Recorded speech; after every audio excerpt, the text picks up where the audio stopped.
I used to think every family was broken behind closed doors, but I never thought mine would completely fall apart because of one sentence. Pause. You're the reason this house has no peace. That's what my father said to me the night everything changed. I still remember it clearly. The dining table, cold food, my mother silently crying, and my younger sister pretending not to hear the shouting. You know what's strange? Sometimes the loudest homes are the loneliest places on earth. Growing up, my father was never a bad man. He worked hard, paid the bills, bought us things we needed, but emotionally, he felt like a stranger living inside our house. We never talked. Not really. Every conversation somehow turned into criticism. Why are your grades dropping? Why are you always in your room? Why can't you be more responsible? At first, I used to argue back. Then eventually, I stopped talking altogether. Pause. And honestly, that silence became dangerous. Because when people stop expressing pain, it starts changing them from the inside.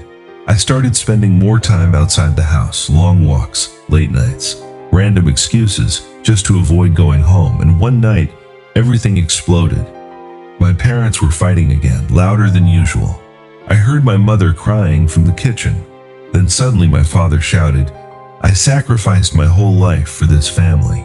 And before I could stop myself, I shouted back, "Then why does nobody here feel loved?" Long pause. The entire house went silent.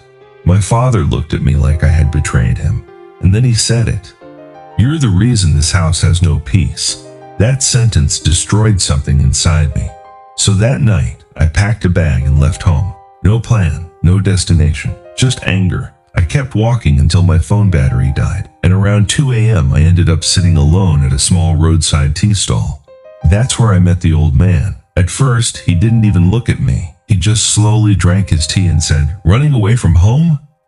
I laughed bitterly. "How did you know?" He smiled slightly. "Because people only walk like that when their heart is heavier than their body." Pause. For some reason, I started telling him everything about my father, the shouting, the pressure, the loneliness. And after listening quietly for almost 20 minutes, he asked me one question.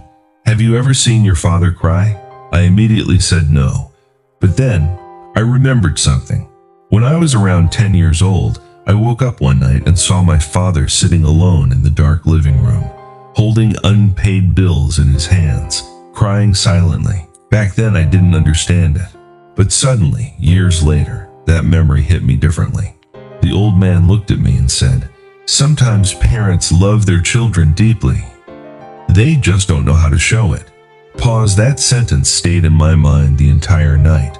For the first time in years, I stopped seeing my father only as a father, and started seeing him as a tired human being, a man carrying pressure he never talked about, a man raised in a generation where men were taught to provide, but never taught how to express emotions.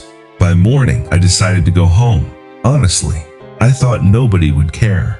But the moment I opened the front door, I saw my mother crying, my sisters asleep on the couch waiting for me, and my father standing silently near the window. For a few seconds, nobody spoke. Then suddenly my father walked toward me and quietly said, "I was scared you wouldn't come back." Pause. That was the first honest thing I ever heard from him. And for the first time in my life, I saw tears in his eyes. We didn't magically become a perfect family after that. We still argue sometimes. We still misunderstand each other. But one thing changed forever. We finally started talking. Because most families don't break because of hatred. They break because people stop trying to understand each other. And sometimes, one honest conversation can save a home that silence was slowly destroying.